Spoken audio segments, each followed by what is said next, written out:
Why are you for Scottish independence? I think you've got to see Scottish independence as a rejection of the way Westminster does politics. Over the last 30 years, there's been a convergence between the Conservative Party and the Labour Party to the situation where Labour at the next election will promise to implement the same spending programme as the government. That's not really a choice for our democracy. The Scottish National Party are offering a different way of doing things, a more localised way of doing things. And I think this is a pretty good response to globalisation. As our economies become broken down, people's search for some kind of identity within their own national borders, I think, is an aspiration. Certainly for the Scots, it's been an aspiration for many, many years. And they have devolution, they have devolved power from London, but they want their own spending powers, they want fiscal autonomy. And this could have been an option. The Scots wanted a third option, which people refer to as Devo Max, devolution max. It really means fiscal autonomy. The government refused to allow them and made them make this binary choice of in or out, and are surprised that people are looking, well, it could be very, very close anyway. Sam Wetherell, why are you opposed to this vote tomorrow, to Scottish independence? Well, I think that there's increasingly a sense that independence is the automatic position of people who are progressive or people who are on the left-wing side of a political spectrum. I occupy that position myself, and I am very much against independence for many reasons that I think are very progressive and left-wing in themselves. I think that the progressives in Scotland are making what I call a Faustian pact in signing on to Scottish nationalism as a solution to many political problems in Britain. On the one hand, they have hitched their star to a nationalist movement which often carries a lot of the uncomfortable baggage that nationalism has. But perhaps more importantly, and this is something that's not discussed as much in these debates, Scotland will become the world's newest petro-state. But basically, Scotland's future political economy, if it goes independent, will depend on taxing large oil companies who are drilling in the North Sea. A lot of that money now goes to London. Alex Salmond claims that 91% of it will be used in Scotland and will be able to do things like kind of shore up Scotland's welfare state.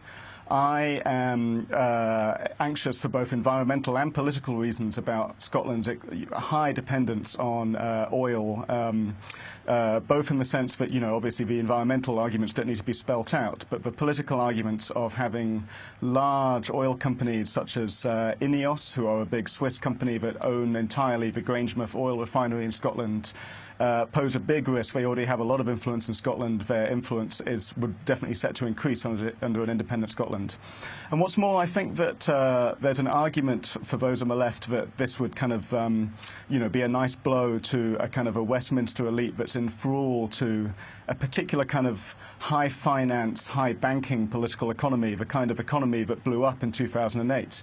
Well, according to a recent report, Scotland's financial services sector could end up being as much as 12 times its own current GDP in an independent state, which would leave Scotland extremely vulnerable both to kind of the same pressures that destroyed the British economy and the global economy in 2008, but also to kind of big banking elites that I think would be a kind of problematic political force in Scotland. So I think an independent Scotland at best would be reactionary, and at worst would be both reactionary and kind of malfunctioning and catastrophic. Billy Bragg. And do you think it would invade Iraq?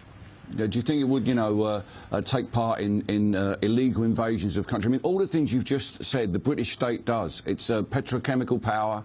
It's in hoc to international finance. I mean, the real point about what's happening in Scotland is not really about nationalism. It's about self-determination. It's about the right of people to decide what sort of economy they want to live in, what sort of state they want to live in. And the great British project, perhaps the greatest thing that the British people ever achieved, is our National Health Service, free healthcare. And that is being chipped away at by Conservatives. The Labour Party aren't really committing the sort of finances that should be there for it. And the Scottish people have said that they want to do things differently, and our political class in Westminster don't know how to deal with that. There's another issue as well, which is the democratic deficit within England. In the devolution settlement that gave the right to the Scots to vote for their own parliament, England got nothing. We live in England in a very centralised state in which the City of London, because it's the financial powerhouse of Europe, has a negative effect overall on the economy of the rest of the country. If in the settlement that comes after Tuesday, because it seems that whatever the status quo is, it's not going to be on the table, there will be a post-devolution settlement if the Scots vote no, then the English really need to declare their self-determination as well. And you can't just dismiss these people as nationalists. You know, 97% of the Scottish electorate have registered to vote. Can you imagine that sort of turnout in the United States of America? I mean, we don't get it for our elections. The last election in the UK was 65%.